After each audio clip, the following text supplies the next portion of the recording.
to Vlogmas day 6. I just had the best sleep I've had in months for some reason. Last night just seemed to be the night I just needed the most sleep.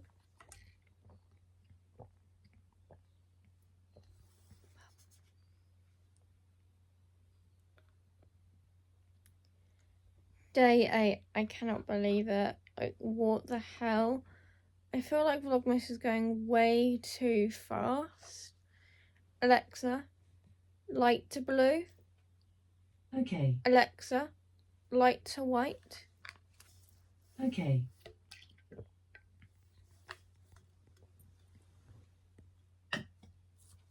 But yeah, so crazy. So I did actually watch last night's spin-off, The War Between the Land and the Sea.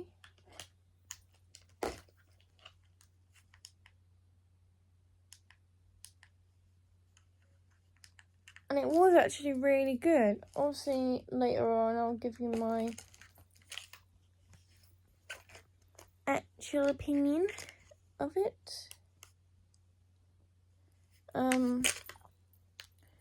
Yeah, later on I'll give you my actual opinion on what I thought of it. But I thought it was like interesting spin-off for Doctor Who. It's not something that they've ever tried to do before, so I found it interesting. And yeah, that's basically the quick short version of it.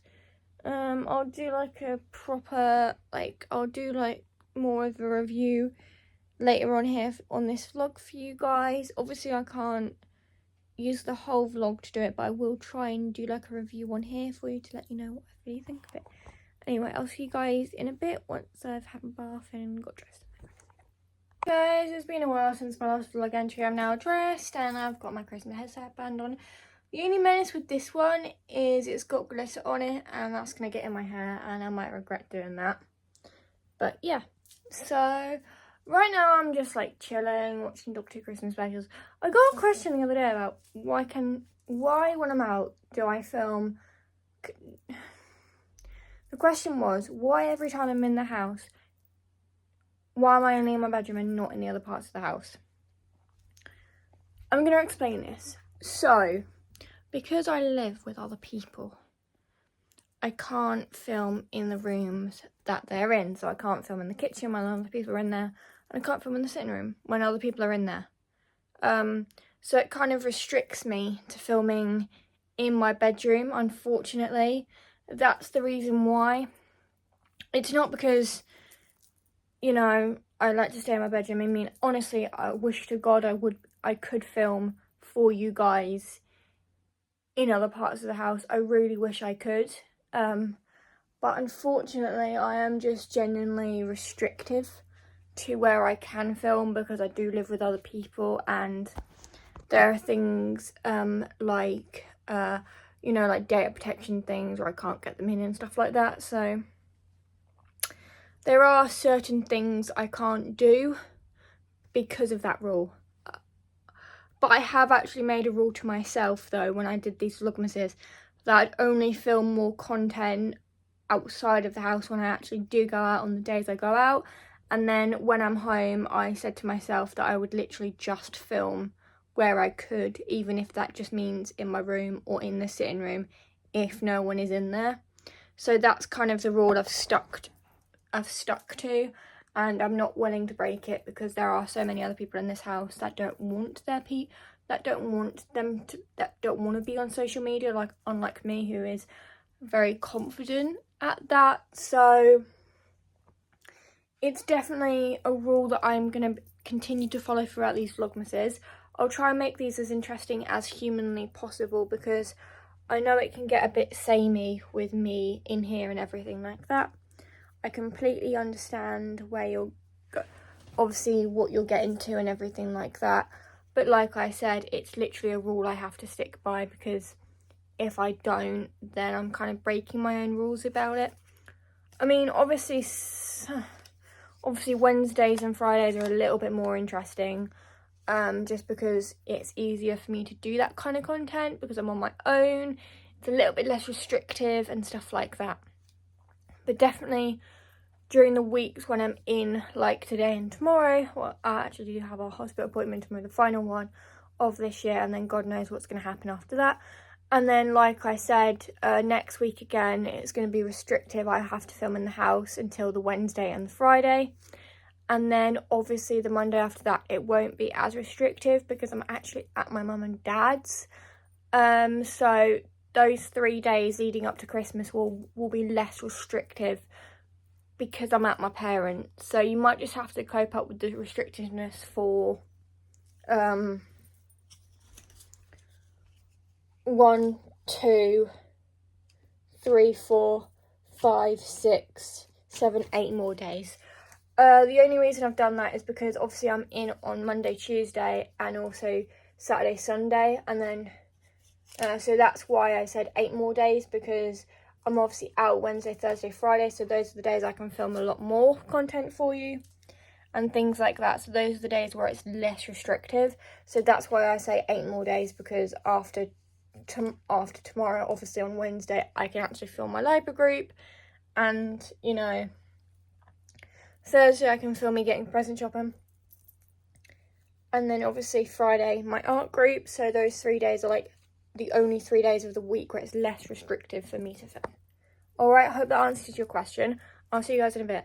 Hi guys, it's been a while since I did a vlog entry. I'm basically just watching Doctor Who Christmas specials back to back right now, because that is literally all I intend to do at the moment. I'm currently watching the Christmas Carol one, which I really do like. I mean, that story for everyone is a bit hit and miss, I think, but I think it's a good one if you enjoy like enjoy the original Christmas Carol. I very much like it. It's one of my favourite Christmas Doctor Who stories that I've definitely come across since I watched Doctor Who. It's definitely a good one. Most people do like it because of the way it is, but I think also for a lot of people that story can be a bit hit and miss as well, because there are certain things about the story which are good, but then if you think about it, the Doctor going back in time to fix Mr. Sardic to make him happy, that could have been something that was so easily obvious to do from the beginning, but the Doctor being the Doctor, very typical. Also, I love the Doctor making a huge entrance in this. Now, if you know Doctor Who, you know full well the Doctor is not one for making small entrances, okay? He's not one for making, like, he is one for making big entrances, whether that is walking proudly into a room to say that he is the Doctor, or whether that is or whether that's climbing down a chimney to make a statement. Whatever it is, you know full well the Doctor is always going to do something big as a big entrance, because with Doctor Who, you know for a fact that the Doctor's never going to make a small entrance. That was different in the classic days, though. The Doctor always used to be there, and he always used to make his entrances. But I feel like with modern Doctor Who, what you get is you get the Doctor being more ridiculous and stuff like that, and things like that. It's just something that in Doctor Who I think they do really well with, like, the massive continuity and stuff like that. The Doctor always wants to make big entrances because he is the Doctor and he's there to save the day. So basically it's like a massive big heroism thing. Maybe I can try and show you what I mean by this, because when I try and explain it, it doesn't mean it. I think I'm explaining it right. Probably explaining it wrong, so let me just put my camera. So what I mean is, when the Doctor comes in to save the day, he'll either do like a grand entrance and then the baby suit, and then they'll put like massive music behind it and it'll look fantastic, fabulous. That's what I mean. The Doctor's like the hero of the day, basically, so I really do like that. But in the Christmas Carol, what they do well is that they generally do have the Doctor coming down a chimney like Santa, which is classic. Also, there are some Christmas specials where the Doctor won't make such an entrance like that, but there will be something big he does do. Like, take the next Doctor, for example. He goes in a hot air balloon to save the day against the Cyber King, which is awesome. So, I'm just saying that that Doctor Who is good for that kind of thing when it comes to continuity. I really do like that. Also, the other thing I do like about the Christmas Carol is it's very like Scrooge and his workers type situation. Very similar, but because this is Doctor Who, there's obviously a spaceship crashing and Mr. Sardic won't let the spaceship land because he's a sour old Grinch or Scrooge. I don't really know what to say about the Christmas Carol, to be honest, because Mr. Sardic could either represent the Grinch or Mr. Scrooge in so many ways. In some ways he represents two people, but I think he represents both the Grinch and the Scrooge because they both hate Christmas. And like the traditional normal tales of Christmas, the Grinch and Scrooge end up liking Christmas at the end, and that's what this does really well. So I think you can argue that the Christmas Carol has both a normal Christmas Carol ending and also a Grinch ending as well. So I think you can argue that. The only reason I put my camera up is because my arm was really aching from holding it, and also I could stand up and try and make my point to what I wanted to make. I'm not ending the vlog yet. It's not even time to end my vlog yet. It's like nearly 2 in the afternoon. I just wanted to come on here and like tell you what I was doing and stuff like that to try and make this interesting. But this is a good filming spot for the rest of my vlog entries. I'm also going to tell you what I thought about of the spin-off series later of Doctor Who, the first 2 episodes of the new spin-off, which I did actually really like. But I'm going to give you like a basic kind of over-the-meal review. I'll do a proper one at some point, but I thought I'd give you that in the vlog. For now though, I'll see you guys in a bit. Still nothing. Hi guys, it's been a while since our last vlog. I'm going to actually end the vlog here if I can get this. Bloody hell. I hate having to.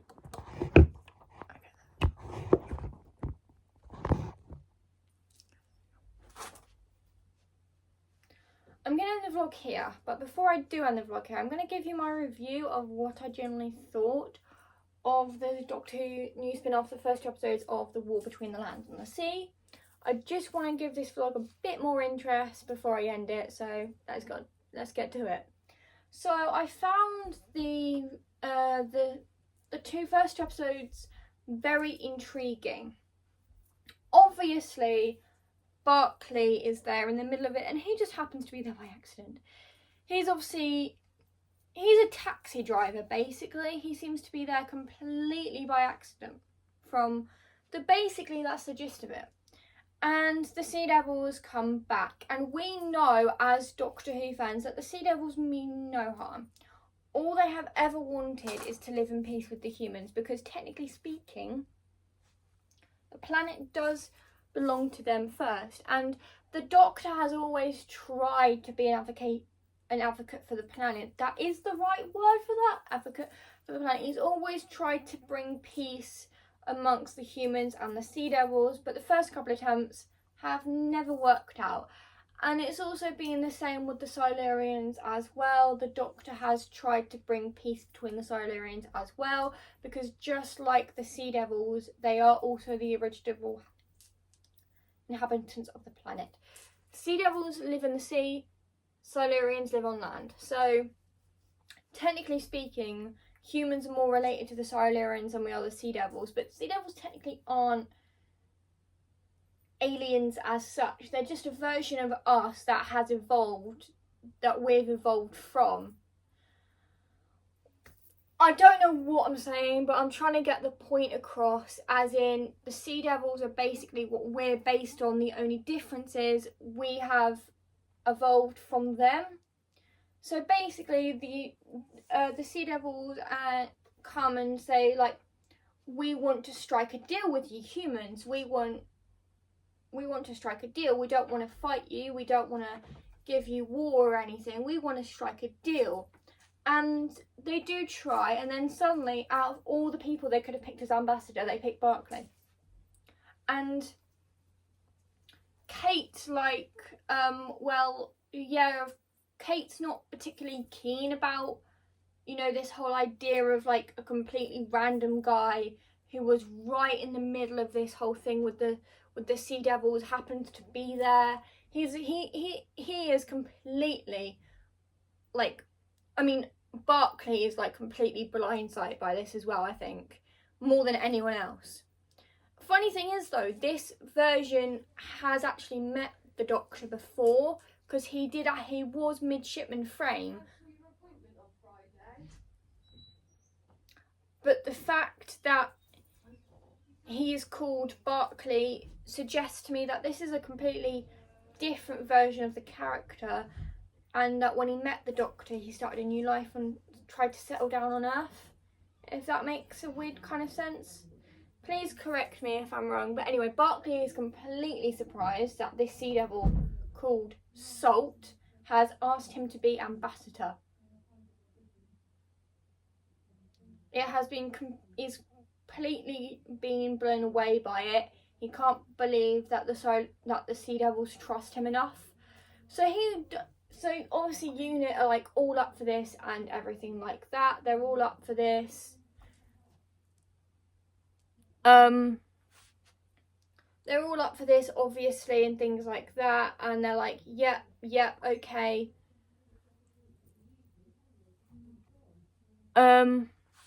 Yep, okay, fine. I am the ambassador. Well, he is the ambassador, fine. You got any issues, negotiate with him, and all of that stuff.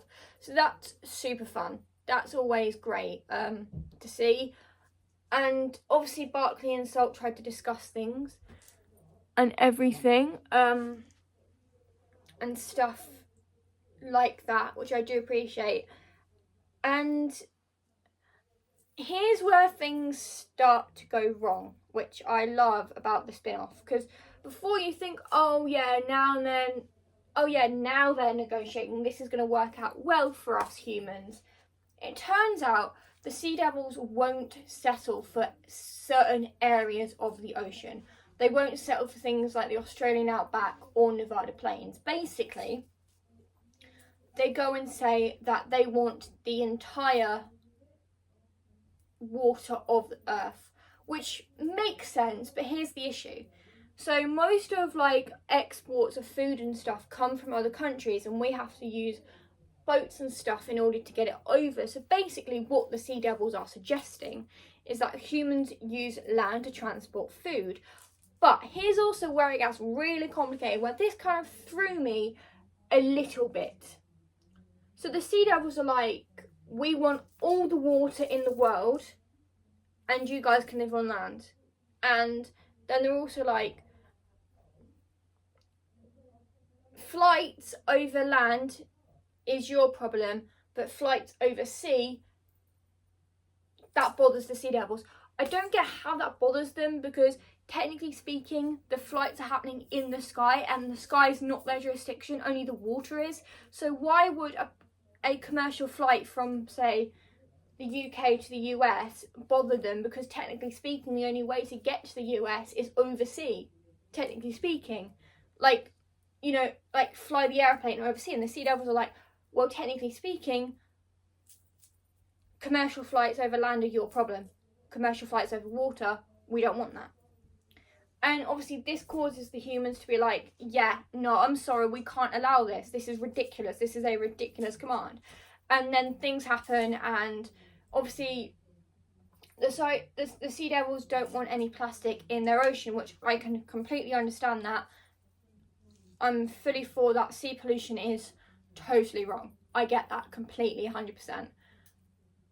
And Salt decides to do the one thing and basically put plastic in our cities, which also causes, which I think is really cool, this scene was really cool, the Titanic to come up from underneath the ocean too. Literally, there's a scene of all the plastic, and then suddenly in New York City you've got the Titanic there on the shore floor, and it hasn't been out of the ocean for a long time. So basically this is the Sea Devils like being like, right, if you're not going to do something about the pollution, if you're not going to do something about the plastic in the ocean, we are. And then obviously they demand Barclay to meet them in the water for the next episode, which is going to be very interesting.